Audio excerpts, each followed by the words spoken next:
It is 5 o'clock somewhere, and you've tuned in to Season 4, Episode 10 of BRC. For those of you who'd like to watch this episode, I highly recommend it. You can view Season 4 on our website, YouTube, Spotify, WhiskeyNetwork.net, and Zencastr. I'm Kerry Moynahan, and in today's Tales from the Still segment, I'm joined by entrepreneur, filmmaker, and whiskey distributor Bobby DeMars, founder of Blind Barrels. What started as a COVID-era experiment with double-blind whiskey tastings among friends quickly evolved into a full-fledged subscription business that champions craft whiskey from small American distilleries most you probably have never heard of, but should definitely know.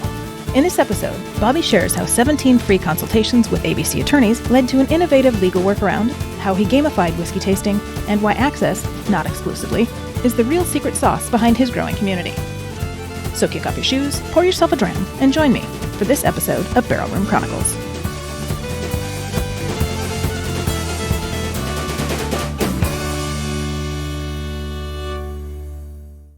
Now open, Barrel Room Chronicles online whiskey shop, where every bottle tells a story.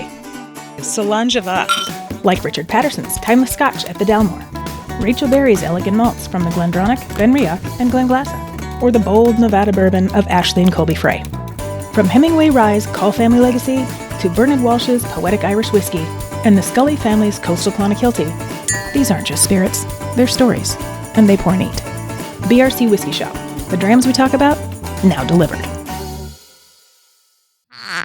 Good morning, good evening, good afternoon, whatever time it is you are catching the show today. Today on the show, I have Bobby DeMars, and he has a very interesting story. His people found me, and I read his bio and what he's doing with his company, and I thought, oh, this is very intriguing. I'd like to know more. So without further ado, I will have Bobby come on and tell me about his company and what it's called, and then we will get into your spirit's journey from when you were a wee little lad. Did you ever think you would be doing this?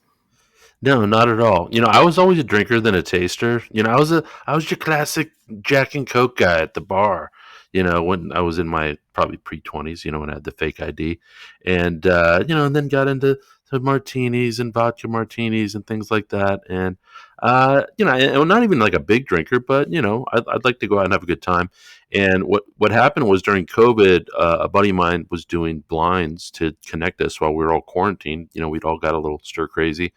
And he was being very generous, by the way. He's given like 8 pours that he was charging per ounce what he paid for that bottle. So he was putting like Old Fitz Dusties in there and only charging like $4, like because he got it for $80 or something.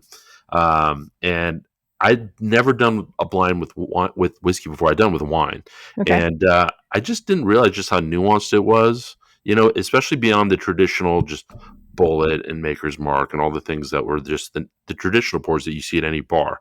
Right. And after the experience, I called him up. I'm like, dude, this was awesome. Like this feels like a business. This feels like everybody should be doing this. And he's like, yeah, okay.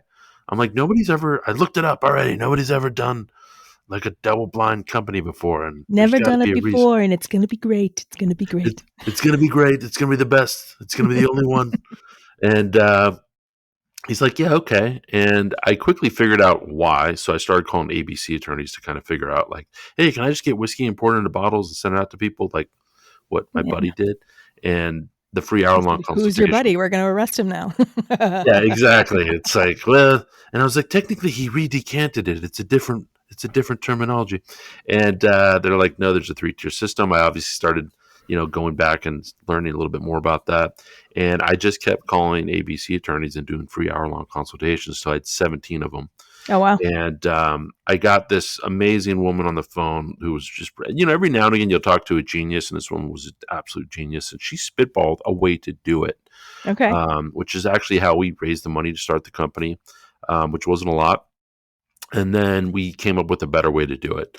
And then we spent all of 2021 basically building all the nuts and pieces, all the key partnerships that had to be in place in order to actually legally do what we're doing. And now, look, on my whiskey journey, yeah, I will buy a Weller full proof at MSRP if I find it. I will, find that, Costco's releasing a new Booker's today, and I'll go pick it up. I'll do all the things that the bourbon chasers do. I do a little bit less of that now just because I have a little less time. But most of my collection now is killer craft. A lot of people don't know how good some of the craft whiskey out there is because they don't even have access to it. And that's really the impetus of where this company, yes, we're a blind tasting company, but it's really about showcasing small American distilleries. Okay, so the name is Blind Tasting? Blind, what is it? Blind Barrels. Blind, that's right. So Blind Barrels, and you had the idea, you went through all 17 hours with the free consultations, and then after you got all the information, when were you finally able to launch the company? We didn't launch it until the first quarter of 2022. So May, April of 2020 was the impetus of the idea, raising the money, and then I spent all of 2021 getting the licenses, making custom packaging, custom bottles, custom caps, the branding, building the website. There was a lot more. I had never done like a physical product. I've always been an entrepreneur, but I'd never done a physical product. I've been a filmmaker and I've worked in education, so there was just a big learning curve in a lot of these things. I mean, enclosures, just the cap, that you're putting on the bottle is a whole situation Oh, yeah. in and of This I've itself. heard from many, many people. Well, before we get too much deeper into the company, let's back up a little bit to when you were a wee little lad. Did you think that you would ever be, doing whiskey? And if not, what did you think you were going to do? And what was your career before this? I'm the son of an inventor, so I think when I was real little, I was going to follow my dad's footsteps and try to invent things. My dad invented toys, and before we started recording this, we were talking about Disneyland. Those bubble machines that they sell at Disneyland with the aerial and the wand and the magic bubbles. The mechanism on that toy was my dad's invention. Oh, that's cool. So it used to screw in the bubbles and pull the trigger, and um, and that mechanism, obviously the patent rolled out, so it's not like he still gets paid for that. But he did a lot of toys, Right. he did a lot of houseware items. He had over 200 patents. And, Oh, I wow. grew up around a risk taker, he was probably the most prolific individual inventor not tied to a corporation in the last 30 years. And, he didn't have 200 hits. He spent 40 years to become an overnight success, is how he likes to put it. And I went to college. I went to USC on a football scholarship. And then I was in the business scholars program. So everything was kind of geared towards I was going to work my way into marketing potentially. I wanted to maybe cut trailers for movies and get into that side of it. And I started working for some of these studios as internships. And I worked at a marketing company and I worked for Xerox. I did these internships over the summer and I didn't like any of the corporate stuff. I just wasn't a corporate cat. So when I got out of it, I was kind of disillusioned. I mean, football took up 80 hours of my life every week. So I was used to working hard and I kind of wanted to just be by myself, and just figure out what I wanted to do. So I started doing test prep, as a means to make a living while I was trying to What, make movies, actually. what's test prep? SAT and ACT, Oh, that kind of test. Okay. so helping kids get into college. So, I get paid $30 an hour. I could make my own schedule. And then I started trying to make movies. And so I spent several years attempting to produce independent films. And I did make some documentaries. I sold a bunch of scripts and, I got fairly far within that world, started my own company and started kind of building up, my own clientele list and partnered with a neuroscientist to do neurofeedback. And Oh, that wow. company allowed me to just continue to develop movies and take those other chances. I was a part of a fantasy football startup, so I've always kind of just been throwing my hand in the ring into interesting things that I've gravitated towards because I never wanted to feel like I felt in those internships where I'm like, oh man, I'm feeling like there's a whole other game beyond. Like I always thought like best idea wins. I'm going to earn respect, and no, people are going to steal your ideas and they're going to undercut you, and nobody's your friend. And maybe I just was working at the wrong places, but happenstance and the fate of what happened to me that wasn't the path I was supposed to be on. And yeah, I hate wearing a suit. I hate wearing a tie. I like wearing flip flops all year. And I like that, I don't, it's not that I can't work for somebody else, but I don't like that control aspect of it. Right. And so were you born and raised here in Los Angeles, or did you come from somewhere else in a transplant and been here a long time? What's the deal there? No, I'm one of the 3% that was born and raised and grew up in the San Wow. Fernando Valley. I know nobody's from here, right? You're like I think I know two other people. It's tough. Are you from out here too? I'm from San Jose. So Okay, close. so similar. Yeah, it's funny because everyone down here is like, "Oh, you're from LA," and I was like, "Well, let's just back that up because, like, I just happen to be born in a suburb out here, and you packed up all your stuff, gave some to your mom because you couldn't bring it all, and then you chose to live where you think is where the fake people are. So, what does that say about you?" But Exactly. and you find your people wherever you go. A lot of people think I'm from the Midwest, but out here you find your people. I am a very friendly, outgoing. I try to make friends wherever I go. And out here, it's a little bit hard because everybody's a little bit walled up out here. But whenever we're traveling around, we're meeting distilleries, then that's when I have a lot of fun, because it's not just about the great whiskey, to meet the great people behind it too. So when you were saying earlier you're a Jack and Coke guy. So when did you start getting into whiskey, when you were doing the blind tasting with your friend, or did you start getting into it more than that and then you just kind of continued on when you were doing the pandemic It too? was completely with the blind tastings that my friend Wow. introduced me during COVID. I was like, if somebody poured me whiskey, I'd probably take it like it was a shot, you know.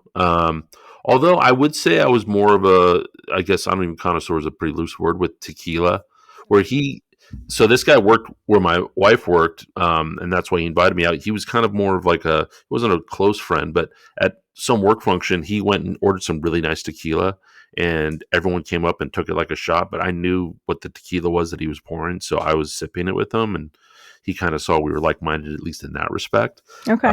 So yeah, but I wasn't doing a lot of aroma, like nosing and tasting, and any of the phases of the tasting process before that. And so for me, I was like, I'm going to figure out. I always say I'm not an expert on whiskey; I'm an expert on the liquor laws, because I had to figure that out. And yeah, my journey now is, yes, I can pick out when it's a bourbon, when it's a rye, when it's a single malt. I can get pretty close to guessing the age statement most of the time.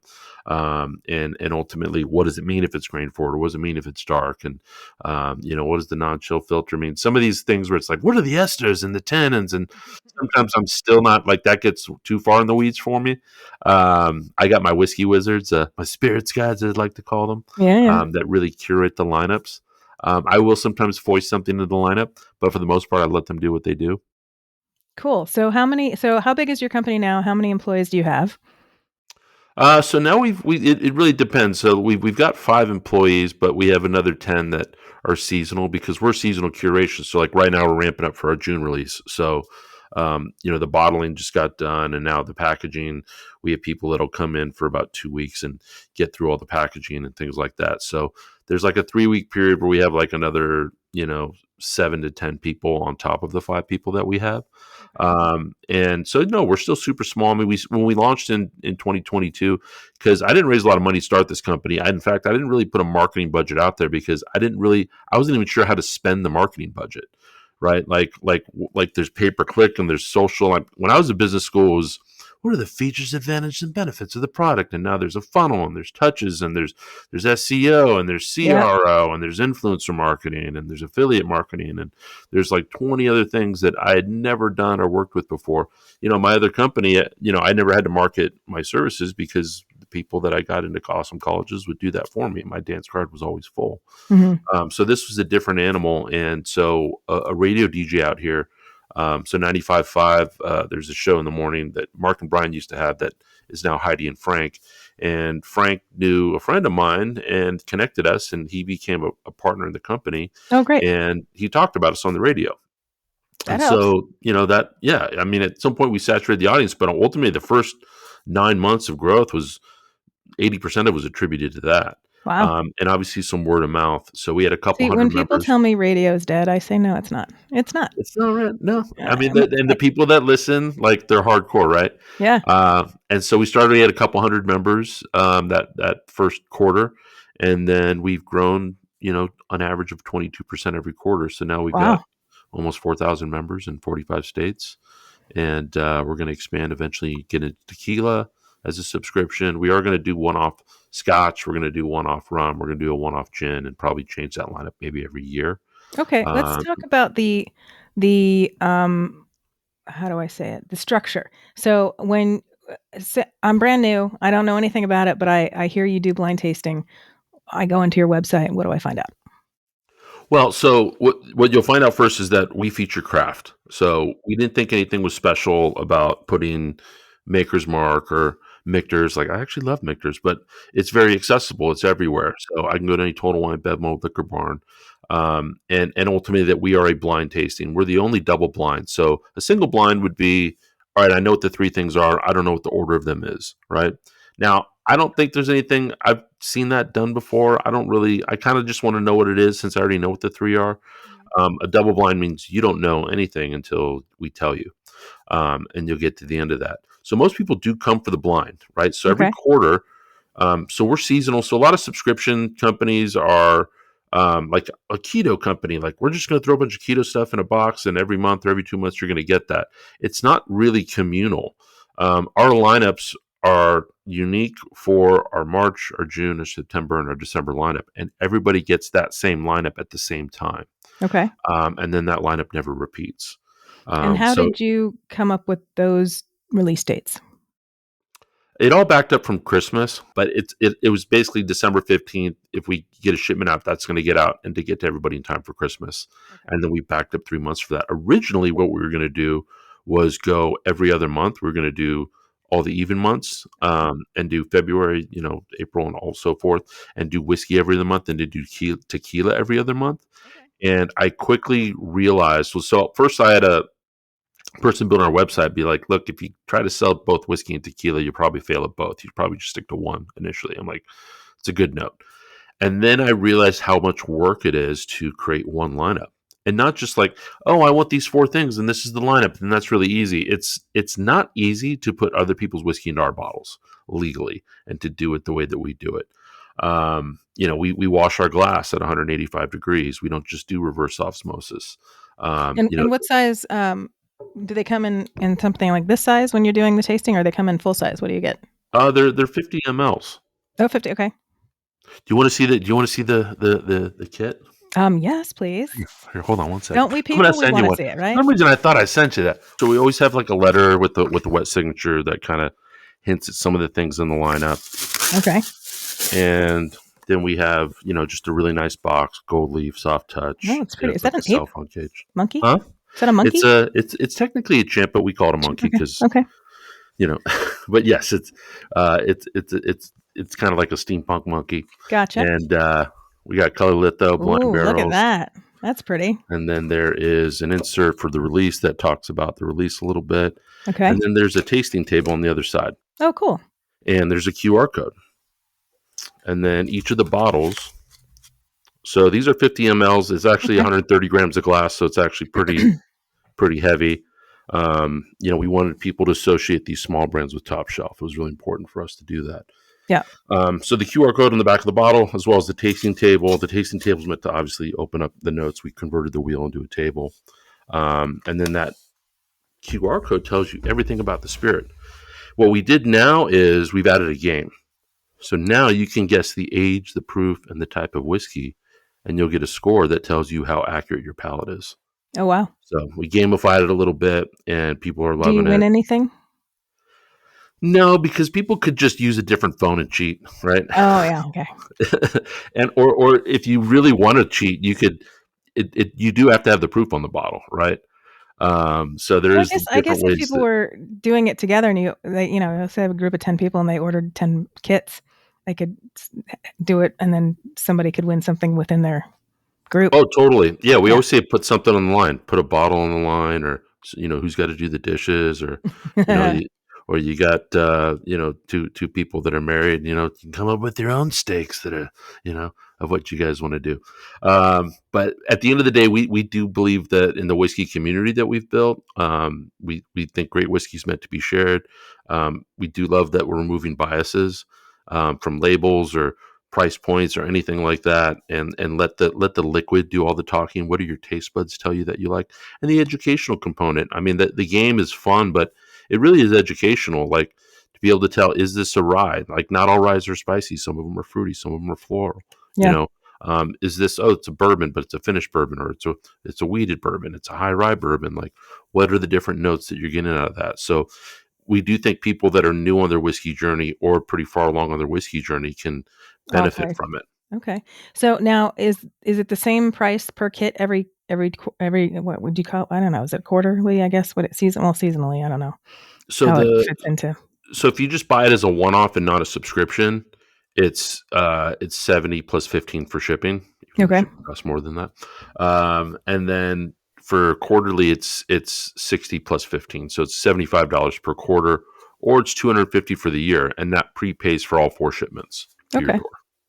So we wanted to, there are other tasting subscriptions out there, and the biggest one that's out there, there's 3 samples. They're $320 a year. So we're like, we're going to do $250, and we're going to do 4 samples, and then I look, people come for the blind because it's the fun part of it, but they stay for the access. Yeah. So we're giving them, and special releases and barrel picks. And although now we have too many members, so we have a release that's called the Smallest Batch series. The smallest a small batch could be, which is 2 barrels. So we actually pick 2 barrels and we blend them together, Oh, wow. and have a special release for that. So say you get your kid at home, you play the game, you've figured out everything, and then you say, this one's my favorite, I have to have it. Can you then go back to your site and buy it, or do you direct them to wherever you got it from? Yeah, you can buy a bottle, and I guarantee you, as a member, so there's member prices and non-member prices. If you go onto our site, you'll see, the prices that anybody would normally get it. So somebody doesn't have to be a member to buy a bottle, but you're going to pay a little bit more money. But if you're a member, you're going to get it for a price that's the same price as if you were at the distillery, or less in some cases. Like right now, I mean, we're selling. I'm looking over. We have a cast strength. Casey Jones. It's a small craft Kentucky distillery. At the distillery, it's a $50 bottle. That's what we sell it for. Middle West Pumpernickel Rye. The distillery, it's $50 bottles. That's what our members get it for. And I always say, I dare any of our members go look online, Google it, see if you can not. First of all, can you get that bottle? Probably can't. And if you can, you will be paying way more than what you're paying as a member. Okay, so this is all very intriguing. So now, how many different brands have you worked with since 2022 that have been part of the portfolio of this product? So this June, we're coming up on our 14th release. So that means that there's been 56 completely different brands, technically 55, because Rocktown out of Little Rock, Arkansas, has been in our lineup twice. Okay. We did a partnership with Randy Sullivan from Bourbon Real Talk, and he put them back on. It was a different SKU, right? So we are going to eventually circle back. Like Middle West Pumpernickel Rye was in our first lineup. I'd like to go back and get either the cast strength of that or get their Olorosa finish. I mean, they have so many great whiskey products, and get a different SKU in the lineup. Okay. So we will circle back to some of these awesome ones that when we didn't have a lot of members, just to give them a little bit more love again. Okay, then the next question is, with your 17 hours of free research, how did you figure out how to be able to bottle this and ship it and then sell it so that it fits within the constraints of the 3-tier system? Well, I can't give away all the secrets. So some of it's proprietary. I can't just give all somebody could Tell go me and call offline. all these ABC people. I'll tell you offline. Exactly what we do. We did come up with a way that wouldn't work originally, which was we were going to send bottles to distilleries and have them fill it, Mm-hmm. and then cap and label and file cola and do a bunch of legal stuff that you have to do with any whiskey thing, and then run to a distributor and then come back to us. Oof. But none of these small places are set up for 50 mLs. Yeah. And sending like glass like that's not filled is a nightmare. And then how do you even get consistency with the way that they would fill it? Right. Like we were going to actually have like a machine capper, and then it actually was nice that it worked out that way, because if we wouldn't have figured, we were going to actually have like an aluminum thing where you get a machine capper on it. But because we were going to send it to distillers, we had to have a cap that gets put on that anybody could put on. And that's how we ended actually with a much nicer cap. So it ended up being a benefit in the grand scheme of things. Okay. But yeah, there's 4 or 5 ways to do it. We just right now we're doing the best way. Okay. But we're a retailer. We make the point of sale. So do you have a brick and mortar too, or just online? Yeah, we have a brick and mortar. Here's our Oh store. wow, you're at the brick and mortar. I'm at the brick Look and at mortar that. right now. And where is this that you are? This is in Westlake Village. Westlake Village. Okay, that's not too far from me. I should come. That's not too far. You can come up. Come Fridays shop. are great. You can come by. Yeah, I mean, we're going to work on getting a tasting license here. Oh, good. So that way people can, come in, especially like a Friday, or maybe do a Groupon for locals. We want people that are in the area to be able to come in and maybe try some things that aren't in the lineup yet. But our location, we can't legally do that, so we don't do that. But we, when they were in here inspecting, because every time we move to a bigger place, and we got a big warehouse now, and we've just kind of you have to get scaling up. re-inspected, re-permits, and all that. Yeah.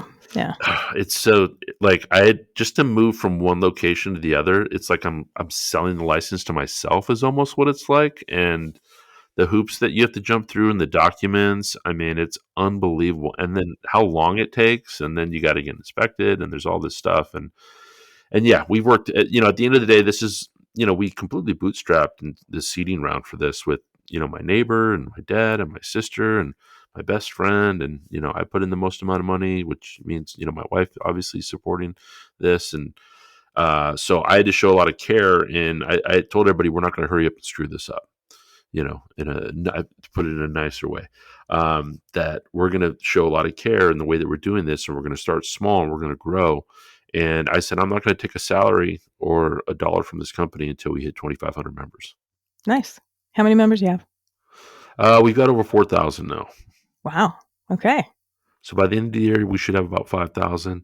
At some point, we might cap our membership at somewhere between 10 and 15,000. We're trying to figure that out because some of these places, some of these craft is really small, right? And so what we might then do is add another tier where we're offering like barrel picks.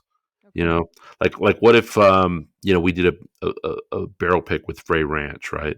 And instead of selling that for like $110, that's what it goes for at the distillery, but we sold it for like 95, right? So somebody could get access to just a killer rye barrel pick from Frey Ranch.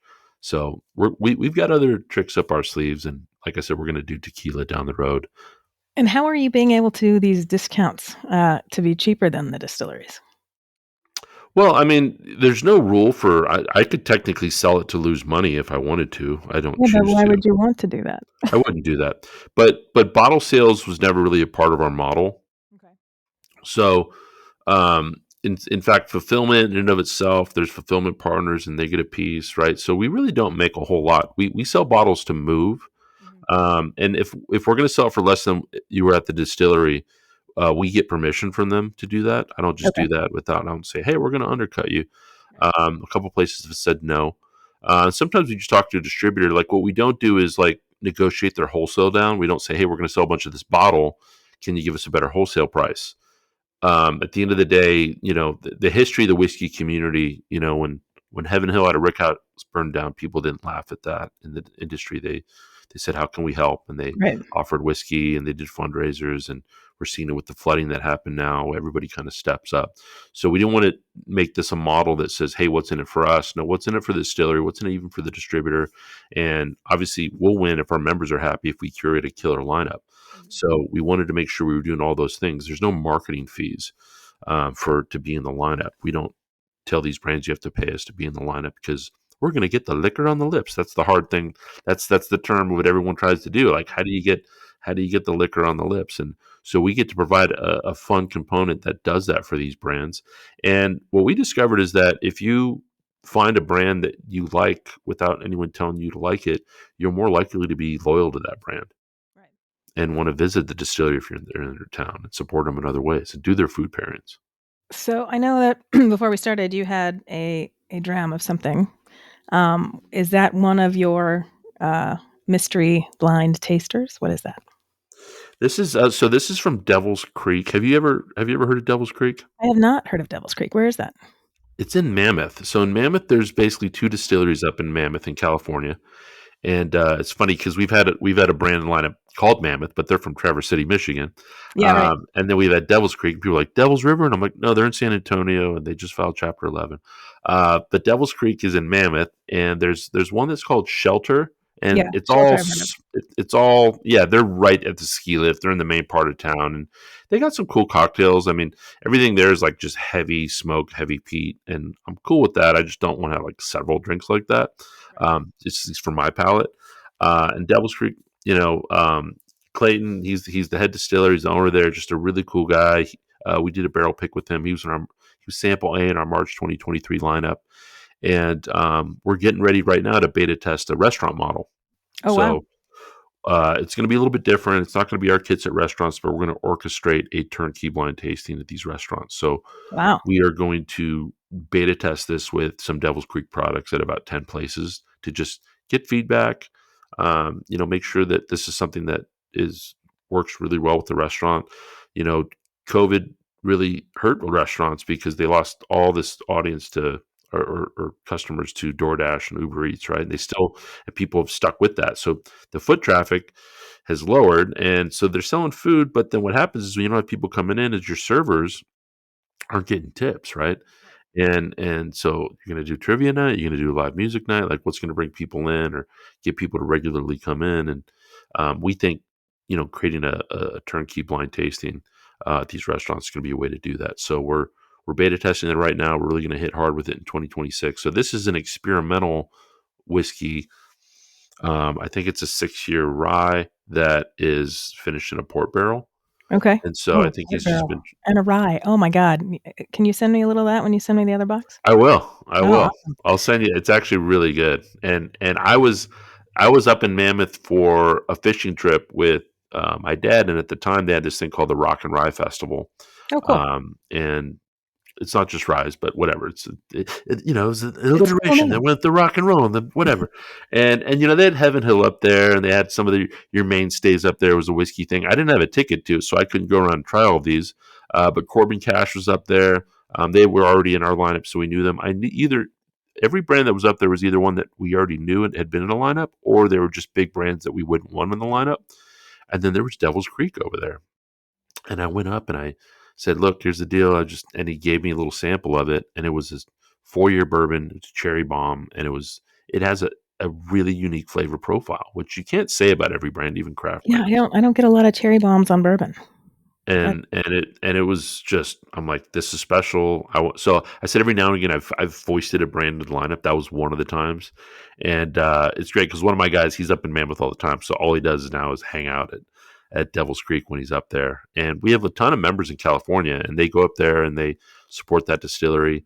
And if they have a release or a special release, we get behind them. So just because a brand's not in our current lineup anymore doesn't mean we don't support them. right. We're gonna I think do a vault release maybe every month or every other month called Bobby's Stash, where we're gonna get Nice. special releases from craft brands that have been in previous lineups, and to just, hey, we'll go sell 3 cases for you to some members and just give you a little love. Nice. Okay. Well, I am drinking today the Old Paley Road whiskey. It's a bourbon whiskey from Ko'olau, Hawaii. And you can find out more about this dram if you go back to season 2. It's towards the end of the season. It's a great little veteran-owned distillery. Cheers to you, sir. Salangeva. Nice. Let's launch it.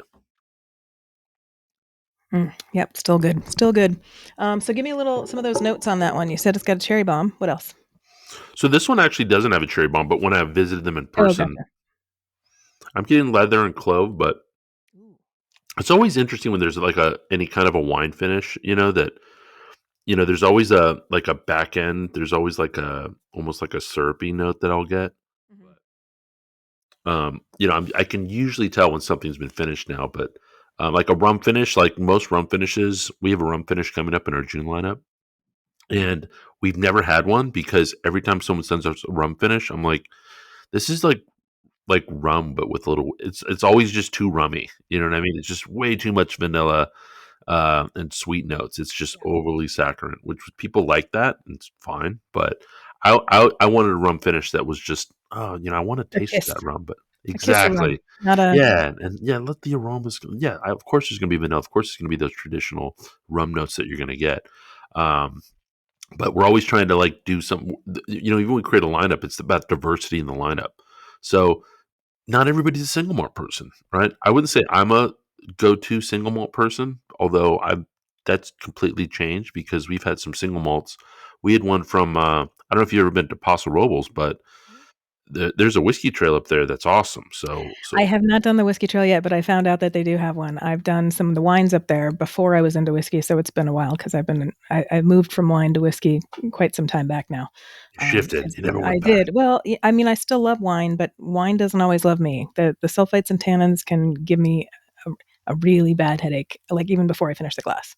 Oh, So yeah, so yeah, I can get a I'm little big heartburn on if I have it a little too late with some yeah. wine. I So mixed up some pasta, and then it's like, oh god, you know, and then I I mean, got the there's some of gurgles. my favorite reds that I just would drink forever if I could, but I can't even drink a whole glass because it'll kill my head. It's very sad. Well, But next that's time okay you're in because that brought Paso, me to whiskey. you got to hit up Refined. Yeah.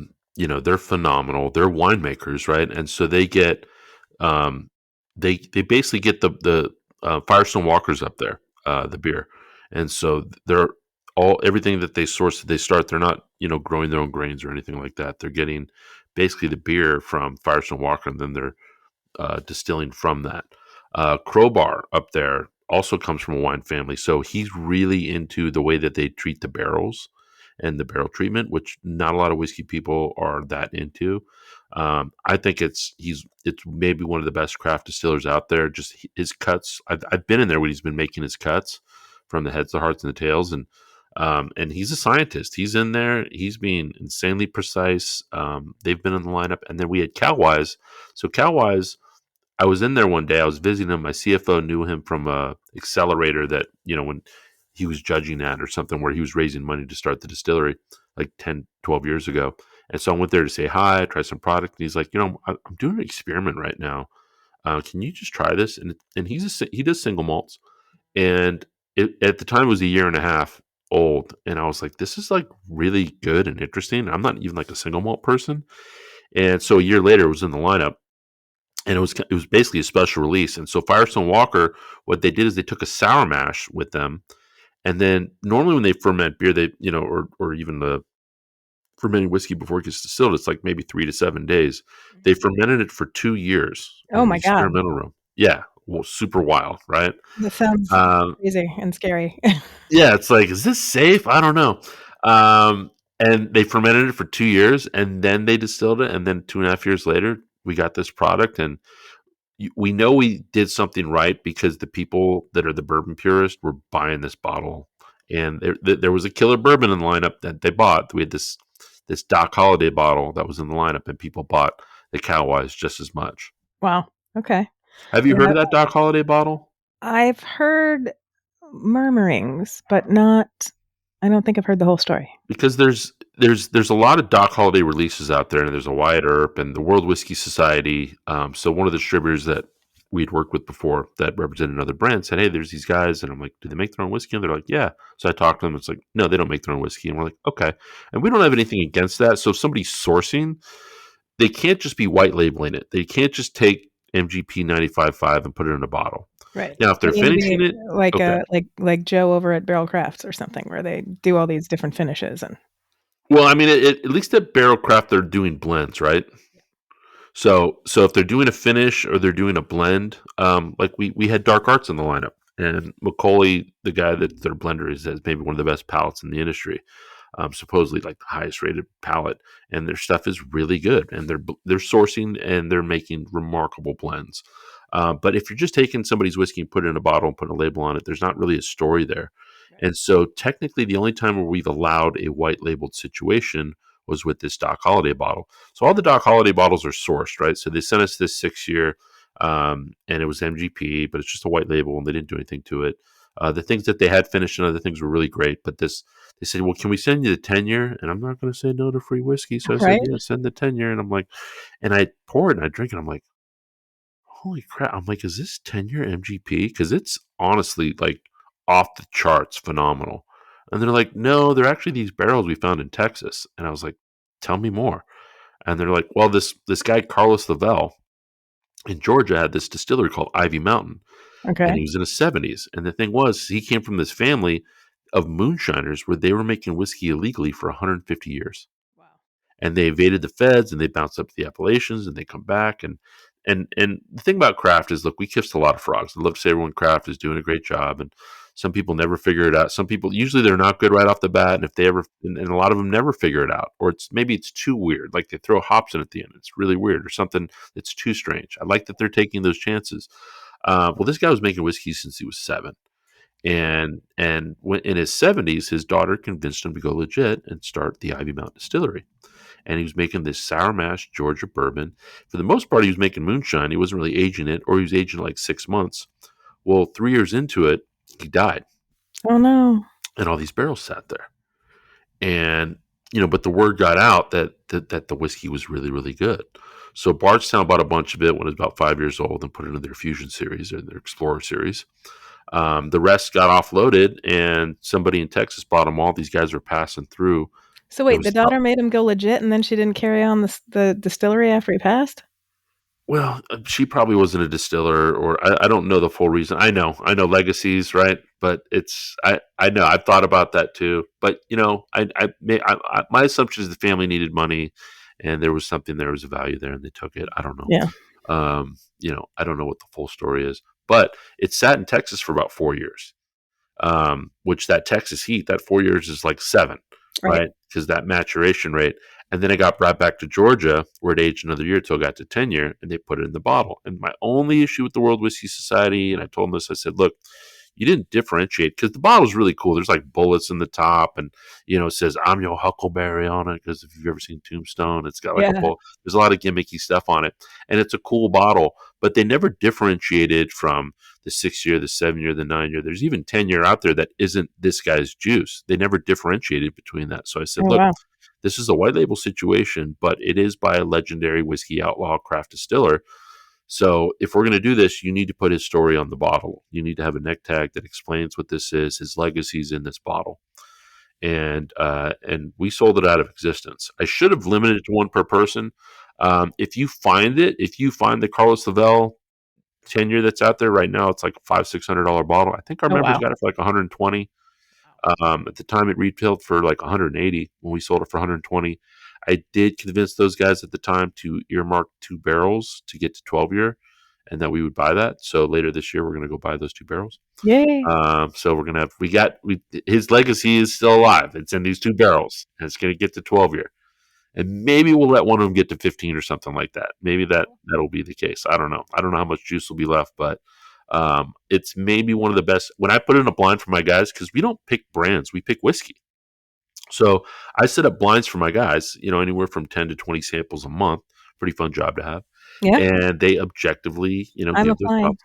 Oh yeah, oh, believe me, we do bring in friends and members, and to the house, and we give samples out. We get feedback from everybody at different stages of their whiskey journey. And Christian, my main guy, called me. He's like, "Bobby, are you fucking with us?" And I was like, "What?" He's like, "Did you put William LaRue Weller in the blind? Because it's that dark and rich and tasty. It's so off the charts good." And I'm like, no, and I do that sometimes. I will put like a unicorn in there, or I know that Christian loves his Four Roses, so I'll put his recipe, his favorite like yeast strain or whatever in there, and just to see if he'll give it a B minus. And I'm like, you just mediocrely like the thing that you said you loved, So I'll do that to them sometimes. So That's funny. that didn't come out of nowhere, but that was just a great example of this killer whiskey, this great story behind it. I did, save a couple bottles because I want to drink that with my kids one day. You know, Same thing with Cool. our barrel picks. We run out of our barrel picks, and I've got a couple. We did a 15-year rye from Mammoth that was matured in a Weller barrel, and it's like I should have limited that to one per person as well. But we only had like 300 members when we did that, so I'm like, oh, well, we got like 150 bottles to sell. People were buying like 6 of them at a time, and then they were selling them on Facebook for like $300, and I was like, okay. That's rude. That's rude. See, I hate when people do that. Well, it's like if it paid for their year, all right, you bought 2 Yeah. bottles, you sold one that paid for your year, then I'm kinda like, okay, Yeah, but I guess. Sure. Okay. All right. So tell the listeners how they can find you and how they can become a member, and or just do one off and see if they want to yeah, become I a mean, if you wanna dip your toes in, you can do a one-off. You can go to blindbarrels.com. You can use the code right now, whiskey10. I'll keep that active. And that'll get you 10% off the membership, as well as you'll get a free custom tasting glass like the one that I have right here. member. Fantastic. Which is extra thick. It's like twice as thick as a normal tasting glass with your first kit. And we do live tastings too. So we do 2 live tastings with our members every quarter. We have about 150 people jump on each of those. We give bottle giveaways, and we just finished a bunch of coffee in that Doc Holiday barrel, Oh, nice. and that we're selling right now. That we gave a bunch of that coffee away to members too.